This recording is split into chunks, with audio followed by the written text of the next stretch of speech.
Greetings, I'm Ed Zitron, and this is Better Offline.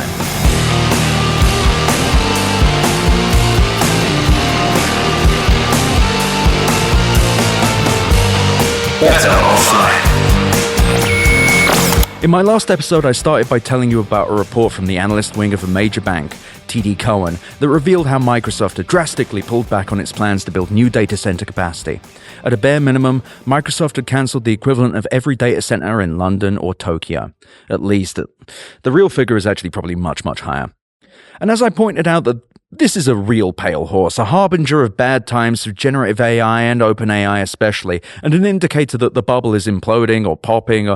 I really don't want to say it's popped, and I actually don't know if it's necessary to say when it does. It's never going to be one thing.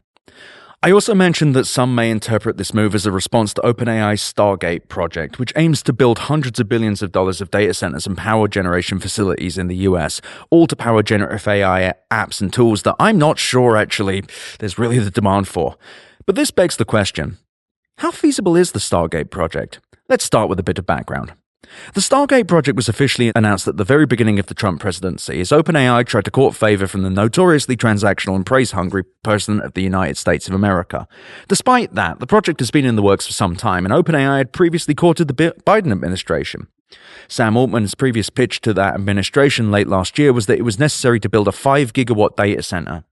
We don't know how big Stargate will be, just that it will initially involve spending $100 billion to, and I quote, develop data centers for artificial intelligence in the US, according to the information, with the project potentially scaling to $500 billion, a truly fucking astoundingly stupid number.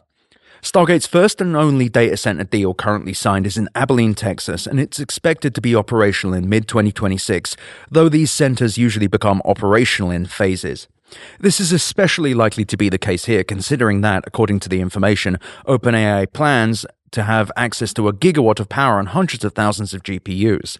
As part of this, the Stargate project will construct a 360.5 megawatt natural gas power station, and as I said last episode, that one's about power. This power station is, as far as I can tell, still in the permitting phase. It'll be some time before Stargate breaks ground on the facility, let alone starts to actually generate power. Now, as for funding, things have got a little weird. Both OpenAI and SoftBank have committed to putting in either $18 billion or $19 billion each into the project. I've seen both numbers reported, by the way. Regardless, it's not that big a difference to worry about, especially with, well, the fact that OpenAI does not really have the money either way. What's $1 billion when you don't have anything? The company is currently trying to raise $40 billion at a $260 billion valuation with, to quote CNBC, part of the funding expected to be used for OpenAI's commitment to Stargate. Now, I'm old enough to remember when this round was previously rumored to be valuing OpenAI at $340 billion and also at $300 billion, and SoftBank appears to be taking full responsibility for raising the round, including syndicating as much as $10 billion of the amount, which means that it would include a group of other investors. Nevertheless, it certainly seems SoftBank will provide the majority of the capital, $30 billion, with CNBC reporting that it will be paid out over the next 12 to 24 months, with the first payment coming as soon as spring. SoftBank also has another problem, and this one I think even the least technical of you can understand. They also appear to not have the money. They don't have the money. Not the money to give OpenAI, not the money for Stargate. There's a little bit of worrying math issues with this. According to the information, SoftBank CEO Masayoshi Son is planning to borrow $16 billion to invest in AI, and may borrow another $8 billion next year. The following points, by the way, are drawn from the information's reporting, and I give serious props to Juro Osawa and Corey Weinberg for their hard work here. I attack the information sometimes with some of the framing, but they actually do some of the best reporting in tech journalism. Now, let's do some maths. SoftBank currently only has $31 billion in cash on its balance sheet as of December 2024. Its net debt, which, despite what you think, does not measure total debt, but rather represents its cash minus any debt liabilities, stands at $29 billion. They plan to use the loan in question to finance part of their investment in OpenAI and their acquisition of chip design firm Ampere. According to SoftBank's reported assets, its holdings are worth about $219 billion, so 33.66 trillion yen for those of you who deal with yen, including stock in companies like Alibaba and Arm. On a side note, not every company in SoftBank's portfolio is an Arm or an Alibaba or, like, a good one. There are some real stinkers, too, and I'm not just talking about the moribund carcass of WeWork. I recommend you look at, and I'll link to this in the episode notes, SoftBank's recent group report, which is linked in the spreadsheet, like I just said, which is me reading a script out, a little behind the curtain for you there. In particular, go to 29 in the report, which lists the 10 largest publicly traded companies in SoftBank's Vision Fund portfolio. Note how all of them, without exception, trade at a significant fraction of their peak market cap. In simpler terms, the 10 biggest companies in SoftBank's flagship tech fund are worth far, far less than their all-time high, and in some cases, worth less than 1/5 of their all-time high. If SoftBank liquidated its assets, and I admit this is a big if and most likely a worst-case scenario situation, how big would their losses be? Separately, SoftBank has committed to a joint venture called SB OpenAI Japan and to spend $3 billion a year on OpenAI's tech for the various companies across its group. We'll talk about that later. But doing some napkin maths, here's what SoftBank's agreed to. $18 billion or $19 billion, really do not know, in funding for the Stargate data center project, $3 billion a year in spend on OpenAI software, and as much as $30 billion in funding for OpenAI paid over 12 to 24 months, according to the information. And by the way, $25 billion has also been reported, but the information reports that OpenAI has told investors that SoftBank will provide it at least $30 billion of the $40 billion they need. Jesus fucking Christ, can you imagine if this went into something useful? Anyway, what I'm getting at is that SoftBank has effectively agreed to bankroll the entirety of OpenAI's future, signing up for over $46 billion of investments over the next few years, and does not appear to be able to do so without selling its current holdings in valuable companies like Arm or taking at least $16 billion of debt this year, representing a 55% increase of its current liabilities. Worse still, thanks to this agreement, OpenAI's future, both in its ability to expand its infrastructure, which appears to be entirely contingent on the construction of Stargate, with Microsoft pulling out, and its ability to raise funding, which is also entirely dependent on SoftBank. And SoftBank, in this case, where OpenAI is entirely dependent on SoftBank to live, must borrow money to give to OpenAI, a company that only loses money. On top of that, OpenAI also, on the money-losing front, anticipates it will burn as much as $40 billion a year by 2028 and projects to only turn a profit by the end of the decade after the build-out of Stargate, which I add is, like I said, almost entirely dependent on SoftBank, which has to take on debt to fund both OpenAI and the project required to theoretically make OpenAI profitable. How the fuck does this work? How does this work? How does this work? How does this work? How the fuck does this work? OpenAI, a company that spent $9 billion to lose $5 billion in 2024, requires so much money to meet its obligations, both to cover its stupid, ruinous, unprofitable, unsustainable operations and the $18 billion to $19 billion it committed to keep growing, that it has to raise more money than any startup has ever raised in history. $40 billion fucking dollars, with the cast iron guarantee that it will need even more money within a year. Every goddamn month, Sam Altman has to go to someone and say, my huge, beautiful company is so powerful, but it's weak and sick and frail. I need more money than you have today, and I'll need more money than you'll have tomorrow. My company is so sick and weak, but it's the most powerful company of all time. Sam flipping up pisses me off. Imagine if this money went literally anywhere else. You could set it on fire, at least be fucking warm. SoftBank, on top of the $30 billion of funding and $3 billion a year of revenue it's committed to OpenAI itself, also has to cough up $18 billion for Stargate, the data center project that OpenAI will run. And get this, SoftBank will take financial responsibility for $48 billion in cash, $3 billion in revenue, the latter of which, like all OpenAI's offerings, will lose the company money. OpenAI has no path to profitability, guaranteeing it will need more cash. And right now, at the time when it needs it more than it's ever needed it, SoftBank, the only company willing to provide it, and possibly the only company with the money to do so, has proven that it will have to go to great, possibly ruinous lengths to do so. If OpenAI needs $40 billion in 2025, how much will it need in 2026? $50 billion? $100 billion? Where is that money going to come from? While SoftBank might be able to do this once, what happens when OpenAI needs money in 6 to 12 months? SoftBank made about $15 billion of profit in the last year on about $46 billion of revenue. $3 billion is an absolutely obscene amount to commit to buying OpenAI software annually, especially when some of it is allegedly for access to OpenAI's barely functional operator and mediocre deep research products. As per my previous podcasts and pieces, I do not see how OpenAI survives, and SoftBank's involvement only gives me further concern. While SoftBank could theoretically burn its current holdings to fund OpenAI in perpetuity, its ability to do so is cast into doubt by them having to borrow money from other banks to get both into this funding round and to get Stargate done. OpenAI burned $5 billion in 2024, a number it will likely double in 2025. And remember, the information reported that OpenAI was projected to spend $13 billion on compute alone with Microsoft in 2025 and has no path to profitability.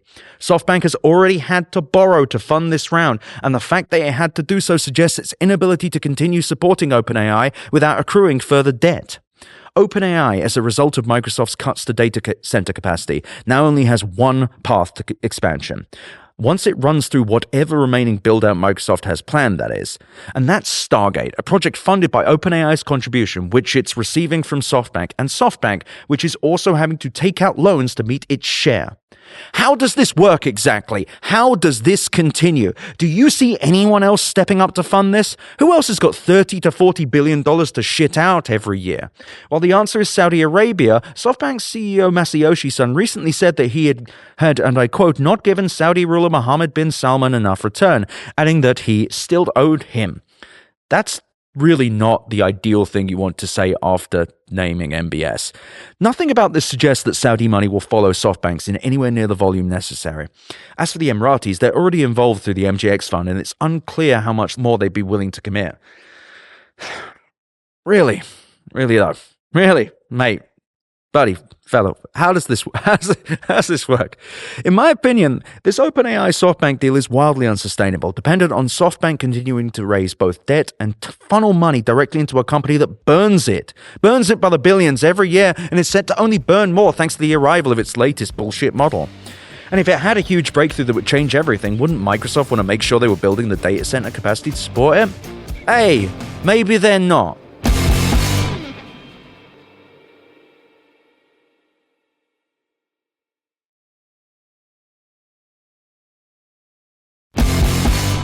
Now, perhaps this crazy level of spending would be necessary if OpenAI was still the leader in generative AI and that it was still meaningfully improving its capabilities year after year or 2 year after 2 years, and I think we all know that that isn't the case.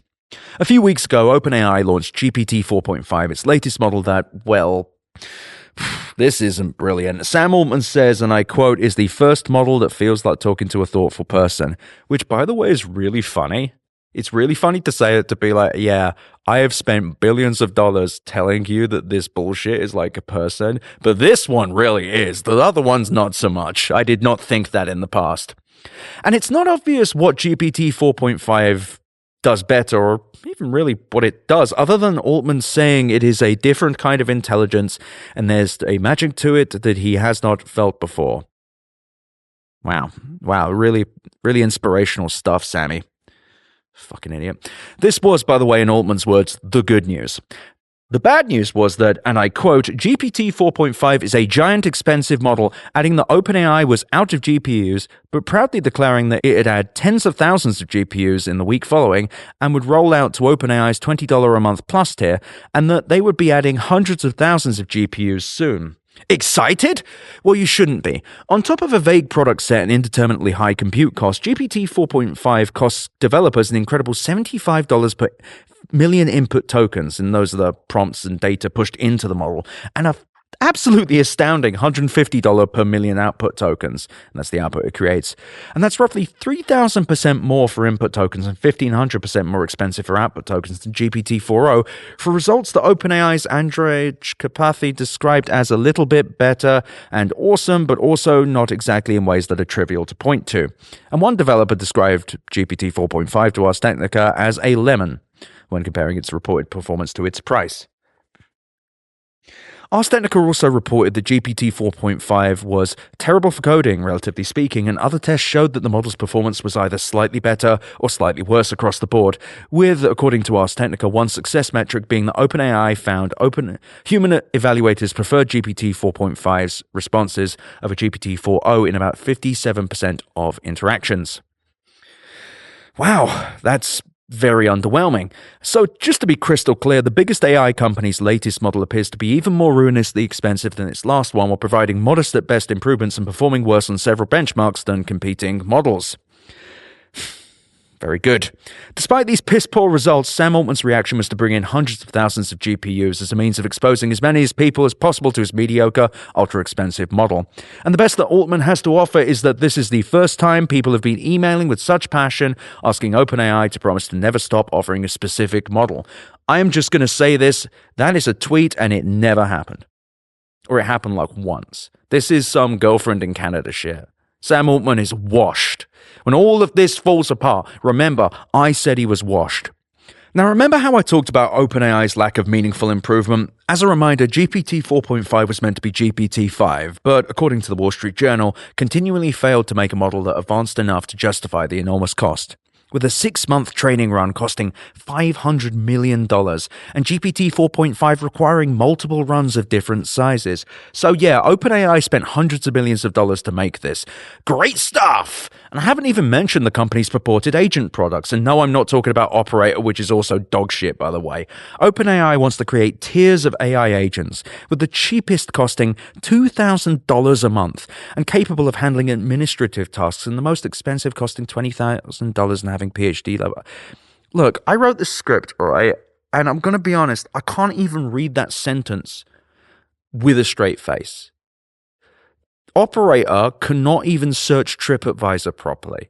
It can't even do a thing that let me Google that for you does. And these chanderfucks want to charge $2,000 a month for an agent that does what?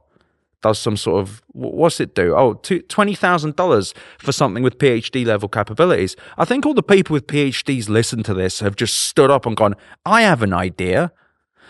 And this is insane on many levels, not simply because the base product is undercut by actual human workers in many parts of the world, and even PhD students are typically only paid $20,000 to $30,000 a year on average.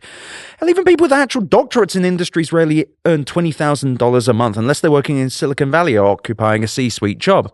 But forget all about that. What does it mean to have a PhD level agent? Remember, LLMs are guessing machines. They don't know anything or even understand the concepts behind the words they spit onto a page. No, seriously, Sammy, what does it mean? I'm fucking waiting. You damp goblin. You pissant. Maybe I shouldn't just sit here insulting him. Wanker. Anyway, this, by the way, is the company that is about to raise $40 billion led by a Japanese bank that has to go into debt to fund both their operations and the infrastructure necessary for them to grow any further. Again, as we started with, Microsoft is cancelling plans to massively expand its data center capacity right at a time when OpenAI just released its most computationally demanding model ever. How do you reconcile those two things without concluding either that Microsoft expects GPT 4.5 to be a flop or that it's simply unwilling to continue bankrolling OpenAI's continued growth? Or perhaps it's having doubts about the future of generative AI in general. Maybe. Now, I have been and remain hesitant to call the bubble bursting, because bubbles do not burst, really. They certainly don't burst in neat little events. Nevertheless, my pale horses I predicted in the past were led by one specific call, that reduction in capital expenditures by a hyperscaler was a sign that things were collapsing.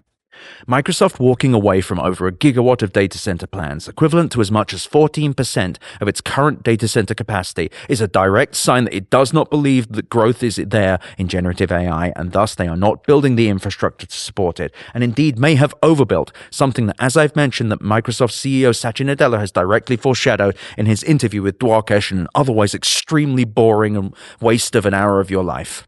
The entirety of the tech industry and the AI bubble has been built on the assumption that generative AI was the next big growth vehicle for tech. And if Microsoft, the largest purchaser of NVIDIA GPUs and the most aggressive builder of AI infrastructure, is reducing capacity, it heavily suggests that the growth is not there. Microsoft has, by the looks of things, effectively given up on further data center expansion, at least at the breakneck pace it once promised, and that even suggests that generative AI will be a thing in a few years. Definitely not at the scale it is right now. AI boosters will email me and they'll say there's something that I don't know, that in fact Microsoft has some greater strategy and some efficiency play. But answer me this, why is Microsoft cancelling over a gigawatt of data center expansion? And again, this is the most conservative estimate. The realistic number is much, much higher. Do you think it's because it expects there to be this dramatic demand for their AI services? Do you think it's reducing supply because of all the demand? Now, you might think that this is an efficiency play. They're playing with DeepSeek, right? No, sorry, that doesn't matter. Even if DeepSeek was this magical efficiency play, which it may or may not be, I actually think it is more efficient, like that's true, but we actually don't know if it's profitable. Even then, they've been talking about not having the capacity to deal with demand. They've been talking about how incredible this is. They've been talking about how big this is going to be. This sounds like they don't think it's going to be big even. It's going to be big. They're going to get my ass in the comments on that one. Now, one might argue that Microsoft's reduction in capacity build-out is just a sign that OpenAI is moving its compute elsewhere. Maybe that's true. And if Stargate ever gets built, which I question anyway, here are some questions to ask. Microsoft still sells access to OpenAI's API through Azure. Does it not see the growth in that product? Do they not see it? Are they not expanding? Is the growth not there? And Microsoft still, one would assume, makes money off of OpenAI's compute expenses, right? Or is that not the case due to the vast 75% discount that OpenAI gets on using its services? I have been told that it's very close to the wire by sources, but I can't cite it. But you'd have to just look at the fact that they do actually do that. That was reported by the information. Look. Microsoft making such a material pullback on data center expansion suggests that the growth in generative AI products, both those run on Microsoft servers and those sold as part of Microsoft's products, do not have the revolutionary growth trajectory that both CFO Amy Hood and CEO Satya Nadella have been claiming. And this is all deeply concerning, while also calling into consideration the viability of generative AI as a growth vehicle for any hyperscaler. If I am correct, Microsoft is walking away not just from expansion of its current data center operations, but from generative AI writ large. I actually believe it will continue selling this unprofitable, unsustainable software because the capacity it has right now is more than sufficient to deal with this incredible lack of demand. It's time for investors and the general public to begin demanding tangible, direct numbers on the revenue and profits related to generative AI, as it is becoming increasingly obvious that the revenues are small and the profits are non-existent. A gigawatt of capacity is huge, and walking away from that much capacity is a direct signal that Microsoft's long-term plans do not include needing a great deal of compute. One counter could be that it's waiting for more of the specialized NVIDIA GPUs to arrive, to which the response is Microsoft still wants to build the capacity so it has somewhere to fucking put them. Again, these facilities take anywhere between 3 and 6 years to build. Do you really think Blackwell will be so delayed that they won't arrive until, 2028? What are you talking about? If I'm even alive then. Anyway, one counter could be that there isn't the power necessary to power these data centers, and if that's the case, it isn't, but let me humor the idea, then the suggestion is that Microsoft is currently changing its entire data center strategy so significantly, it now has to issue over a gigawatt's worth of statements of intent across the country to different places because of more power? There's more power in those places? Less than? Did they make a gigawatt worth of mistakes?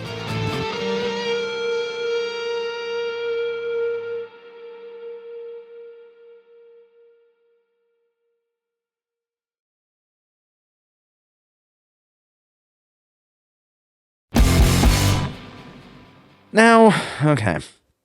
Another counter is that I'm only talking about leases and not purchases. In that case, I'll refer you to this article from CBRE, which is linked in the spreadsheet for this episode, which includes an elucidating read on how hyperscalers actually invest in data center infrastructure. Leases tend to account for the majority of spending simply because it's less risky. A specialist takes care of the tough stuff, location, buying land, handling construction, and the hyperscaler isn't left trying to figure out what to do with the facility when it reaches the end of its useful life cycle. I also expect someone to chime in and say, well, that's just Microsoft. What about Google or Amazon? Get out of my house. I'd counter and say that these companies are comparatively less exposed to generative AI.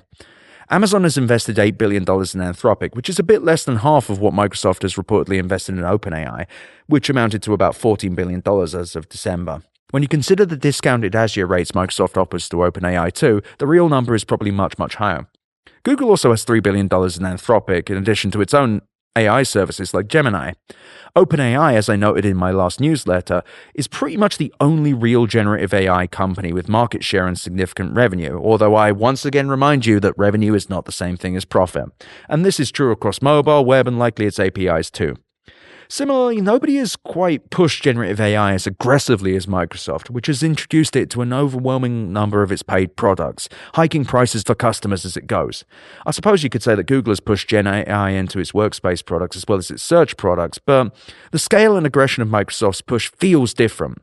That, and as I've mentioned repeatedly, they are the largest purchaser of NVIDIA GPUs by nearly twice as many, 485,000, as its nearest competitor Meta, which bought 224,000 in 2024.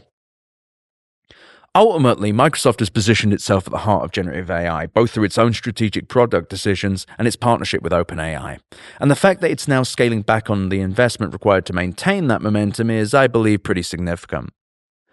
I also recognize that all of this is a big, juicy steak for someone some people call a pig or an animal or a monster or an AI cynic. Look, I've pored over this data repeatedly and done all that I can to find less convenient or satisfying conclusions. Letters of intent are likely the weakest part of my argument. These are serious documents, by the way, but they're not always legally binding. Neither of those statements are qualifications, but as TD Cohen pointed out, SQQs are generally treated as the green light to start working on construction, even though a formal lease agreement hasn't yet been signed. And to be clear, Microsoft let an indeterminate amount of SQQs go.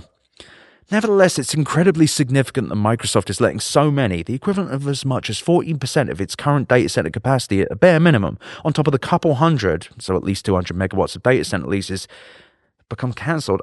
I do not know why nobody else has done this analysis.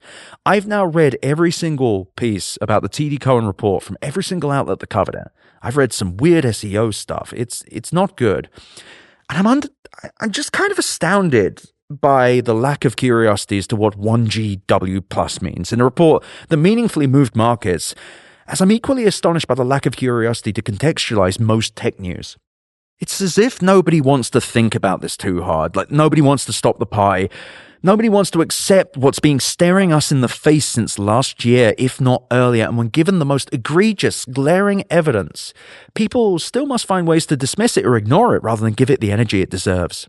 Far more resources were dedicated to finding ways to gussy up the releases of Anthropic's Claude Sonnet 3.7 or OpenAI's GPT 4.5 than were given the report from an investment bank's research wings that the largest spender in generative AI, the largest backer for now of OpenAI at least, is massively reducing its expenditures in data centers required for the industry and for OpenAI, a company ostensibly worth $157 billion, to expand.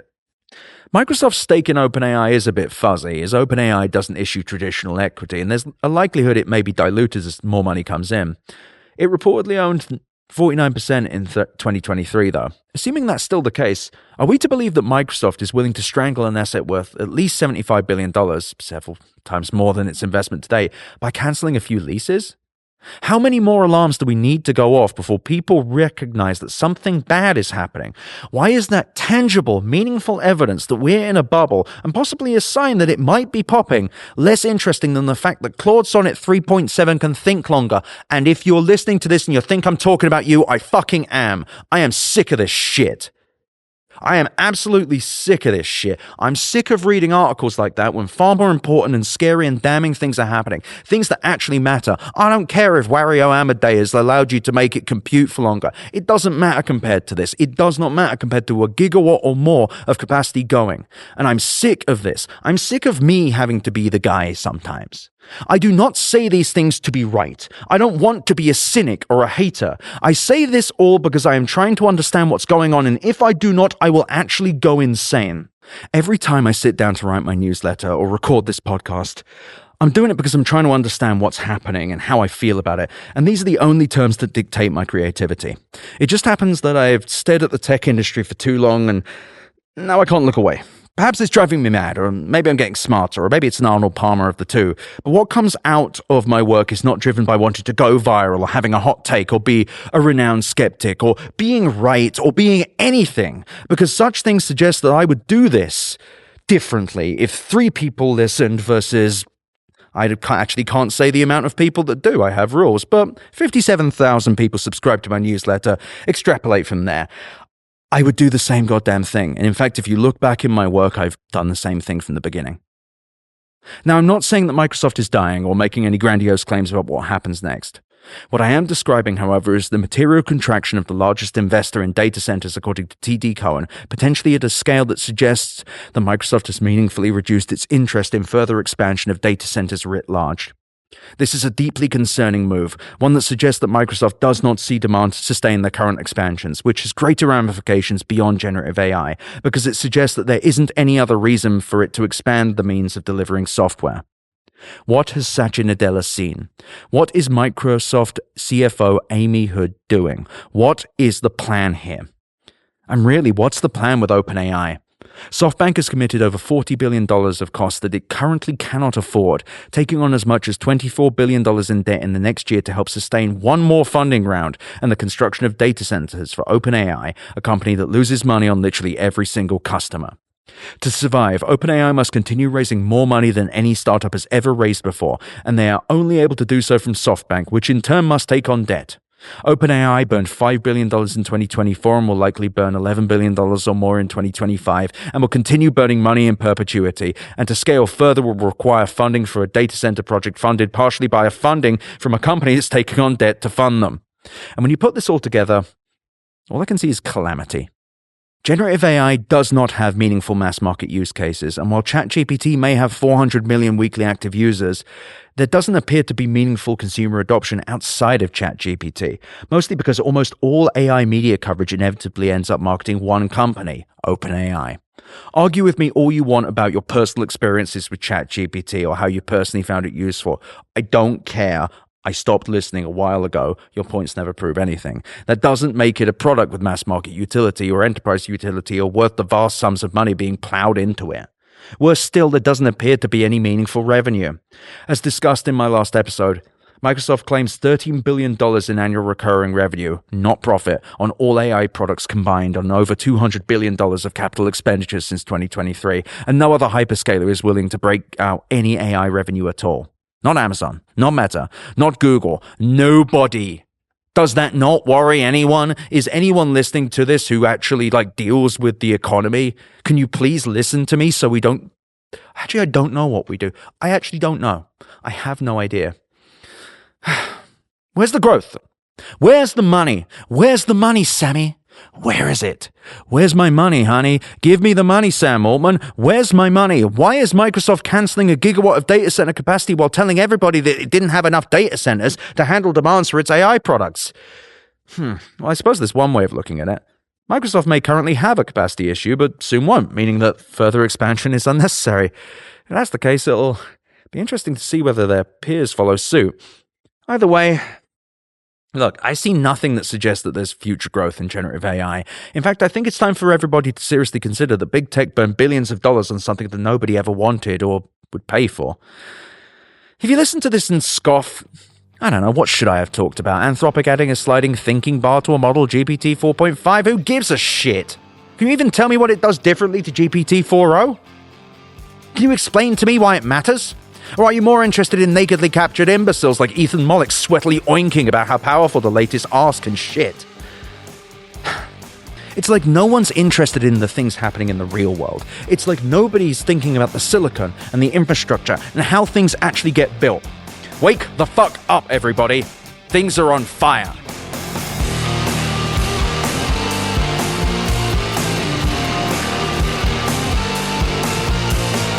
Thank you for listening to Better Offline. The editor and composer of the Better Offline theme song is Matt Osowski. You can check out more of his music and audio projects at matosowski.com. MATTOSOWSKI.com. You can email me at easy@betteroffline.com or visit betteroffline.com to find more podcast links and, of course, my newsletter.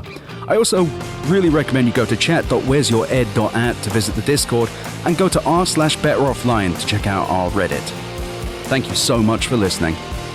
Better Offline is a production of Cool Zone Media. For more from Cool Zone Media, visit our website, coolzonemedia.com, or check us out on the iHeart Radio app, Apple Podcasts, or wherever you get your podcasts.